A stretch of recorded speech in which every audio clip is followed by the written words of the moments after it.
Shadow of the Colossus is a very deliberate game. The premise sounds a bit absurd, to be honest. A game of all boss fights, one after the other, with nothing else in between them except for a massive stretch of empty landscape. When you get your hands on it though, it's clear that Shadow of the Colossus isn't missing anything, it's simply focused. The game picked one thing to do and it does it perfectly. It has a very clear vision of the experience it wants the player to have, and all the different aspects of the game, from the mechanics to the design to the music, are attuned to serve that very specific experience. And, as if providing the experience of climbing up a gigantic creature and stabbing it in the head wasn't enough, the story this game was able to tell and the atmosphere and sense of world it was able to create with so few elements is nothing less than masterful. Shadow of the Colossus was way ahead of its time in a lot of ways. In analyzing the soundtrack to a game with such single-minded focus, my main question became, how does the music deliver on the experience that Shadow of the Colossus is striving to provide? It does this by reinforcing the basic gameplay loop while simultaneously providing us with the main character's emotional perspective and giving the game's world a cohesive atmosphere. To go deeper, we first have to understand what the basic gameplay loop of Shadow of the Colossus is, meaning the basic repeating pattern of actions and events that make up the experience of the game. The player goes through a cycle of looking around the world for a Colossus, finding one, starting a battle, figuring out a method of damaging the beast, and then finally defeating the Colossus and returning to the central hub of the map. This pattern repeats 16 times before the game is complete, one for every Colossus that you have to defeat. The soundtrack can be mostly broken up into 3 different categories that match this gameplay loop. Short cues that play when you find a Colossus, intense fight music for when the battles begin, and more encouraging tracks that cut in at the points in the fights where you figure out how to take these massive beasts down. Let's go through the battle with the first Colossus and see how the music was written to enhance the experience of this pattern. After the opening cutscene establishes your quest and sets up the tone of the game, you're thrust out into the world with the task of finding your first Colossus. There's no music when exploring the overworld. Your search is scored by nothing else but the howling wind and your horse's hoofsteps. The choice of silence for the first segment of the gameplay loop does also contribute to the experience of the game, though. It highlights the size and emptiness of the world, leading you to wonder about how these forbidden lands came to be sealed off from the rest of society. It also allows for the music that does come in to be very subdued and still draw your attention. For instance, when you reach this cliffside that leads up to the first Colossus, we're met with an ominous cue. A low E bass drone fades in, and we're introduced to 2 motifs that will become very important as we continue through the game. We have this simple melody walking up from the root to the flat second to the flat third and back down, and this other figure that I'm going to call the reverse Jaws motif.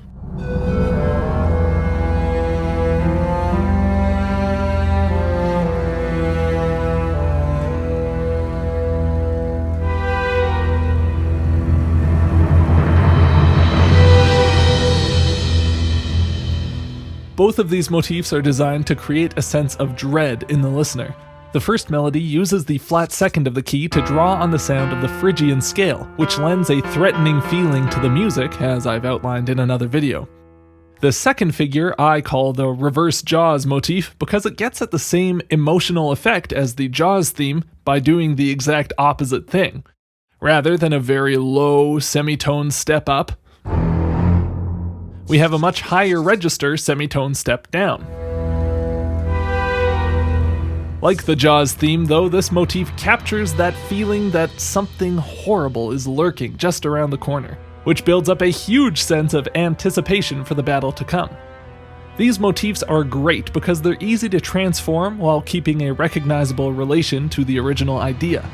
The following bars of this cue use different figures that are clearly coming from the same motifs. The low melody now starts on the 5th of the key but keeps the same contour, walking up a half step to the flat 6th and then up to the flat 7th before coming back down. After that we get a chromatic neighbor embellishment from the B note to this A sharp, adding some out-of-key uneasiness to the figure. The following bars see another reversed Jaws figure starting on a different note, and harmonized by a fifth rather than a third.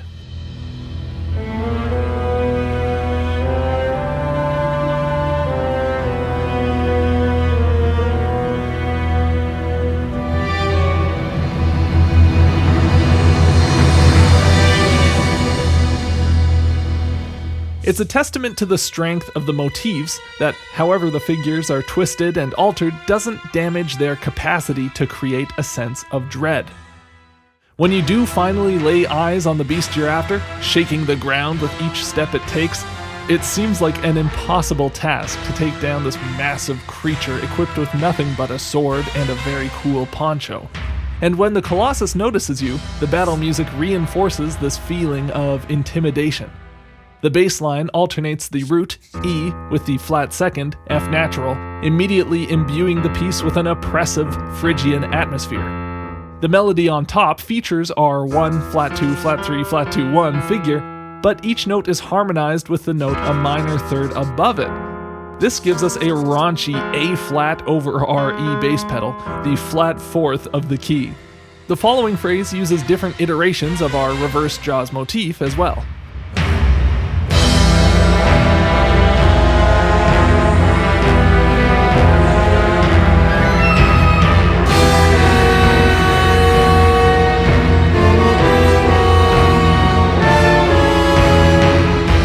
As the piece goes on, it builds the intensity to a boiling point with even more dissonant out-of-key notes.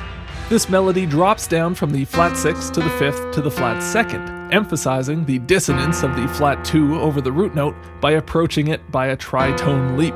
This leads into a section where the bass takes the melody, giving a variation on our first Phrygian motif by walking up from the root to the flat 2nd and then jumping up to the 5th instead of continuing up to the flat 3rd. Over top, the strings pound away on this dissonant stack of notes, a tritone interval placed on top of a perfect fourth, C to F to B.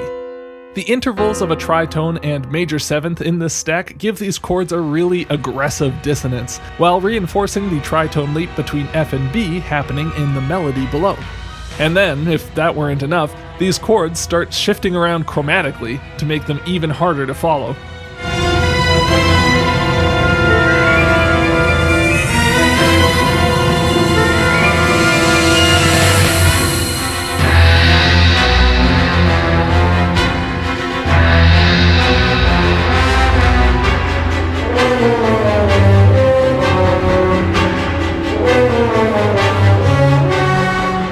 This piece moves through a lot of ideas, but you can always tell the main two motifs I pointed out are at the core of each new figure.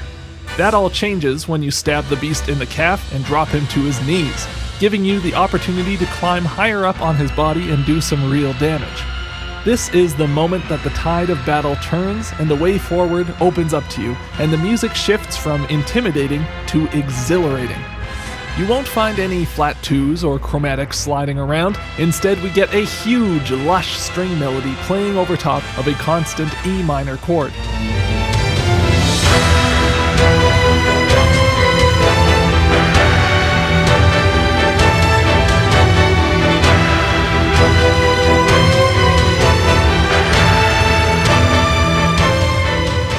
The melody here is not tied to our main two motifs, instead built from leaps and scale fragments from within the key of E minor. But there is a subtle connection to our first motif in the low brass, with this rising fifth line moving from B to C to D over top of the E bass pedal. The contour is the same as our original 1 to flat 2 to flat 3 motif, and this variation starting on the fifth was seen in the Sign of the Colossus track from the earlier Cliffside, although as a melody, not an accompanying counterline. The highlight of this track, which is titled The Opened Way, has to be this section, which moves to the flat 6 chord, C major, with a hugely epic melody soaring over top. The melody is a simple expression of the harmony, walking up the scale from C and back down an E minor triad as the chord shifts back to our tonic, but moving to the beautifully colorful flat 6 chord after the piece has been stuck on E minor for so long really reinforces the feeling that the tide of battle has turned, and maybe David really can beat Goliath.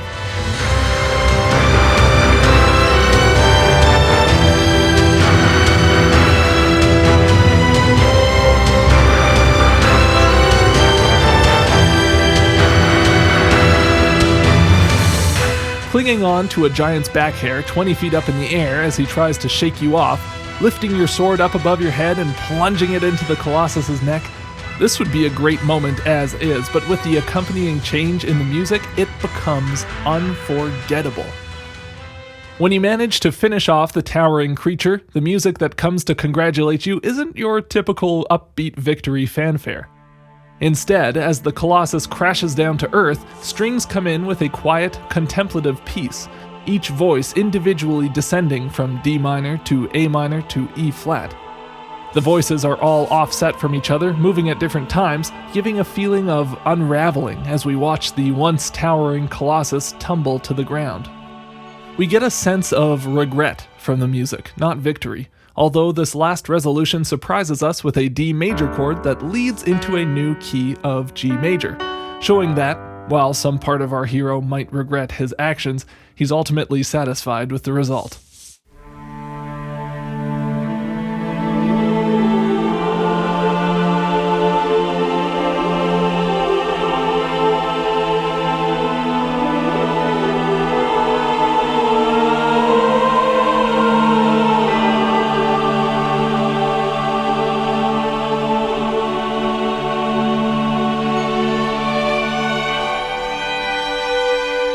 The reason for the regret associated with each Colossus's defeat won't be fully revealed until the end of the game, but this feeling of bittersweet victory continues into the next section, which features a series of gorgeous resolutions from C minor to G. This G holds out as our old reverse Jaws motif sneaks in with its ominous sound, tainting the peaceful G major resolution with a feeling of creeping dread as the major third sinks down to a minor third.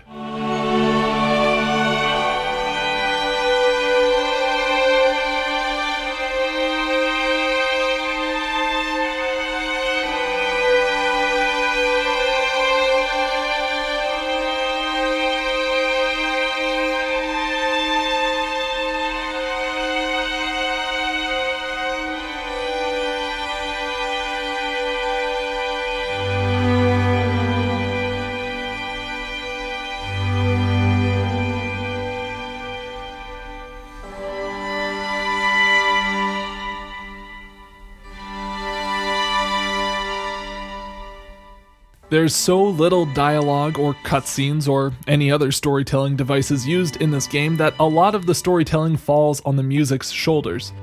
Our hero doesn't necessarily want to kill these colossi, they're really just minding their own business, but he's willing to get his hands dirty to save the one he loves, even if it means opening the door for something more sinister. But the only way we get this perspective from the character is from the music.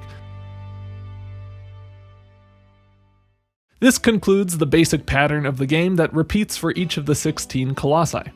Rather than writing 16 bespoke suites of music that score the arc of each battle, composer Ko Otani wrote 6 or 7 different pieces for each of these 3 main categories: discovery, battle, and gaining the upper hand, and he mixed and matched pieces from each category for each colossus to fit the specific character of each creature and battle.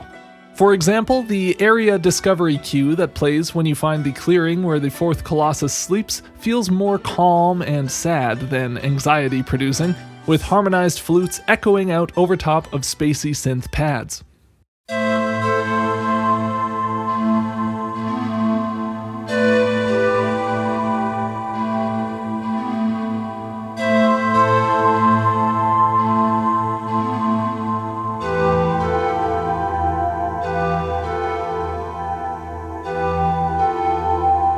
While it is less ominous by far, notice how the flutes end on an implied F over E chord, evoking that flat 2 Phrygian color that injects a hint of threat into the music.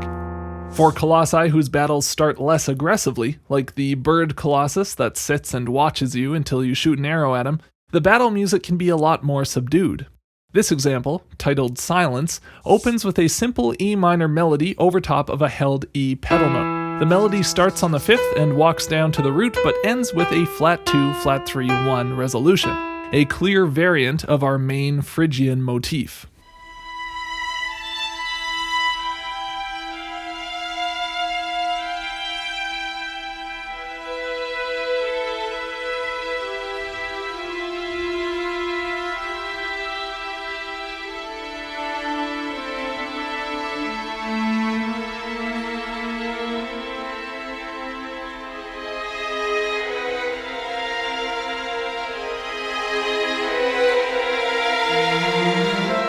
While this is very different from the scale of our first battle theme, it serves the same emotional function of creating a sense of dread in the listener as you begin battle. It's just that this time, instead of overwhelming the listener, the music is instilling a low-grade anxiety. It also still manages to contrast the more hopeful music that accompanies your breaking through the Colossus defenses. The track Revived Power, which is used for some of these breakthrough moments, is one of the few pieces on the soundtrack that plays out in a major key. This soaring string melody walking up a D sus2 arpeggio into a run down the D major scale.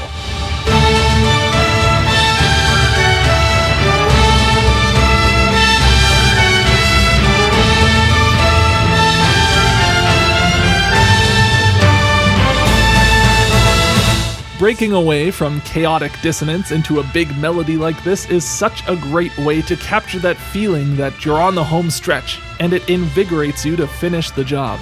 In fact, each part of the gameplay loop has a pretty obvious emotional goal associated with it.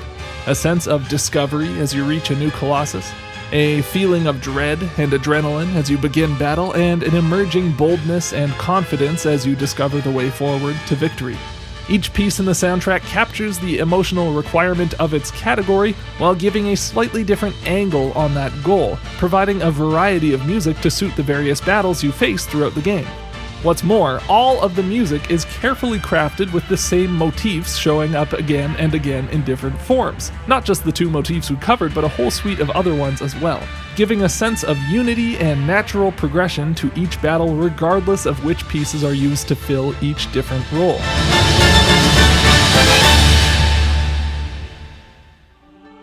Overall, this categorical approach to composition ensures that the music is able to match and enhance the energy of each battle, giving each individual battle its own personality and reinforcing the atmosphere of the game's world while being efficient with how much music the composer has to crank out.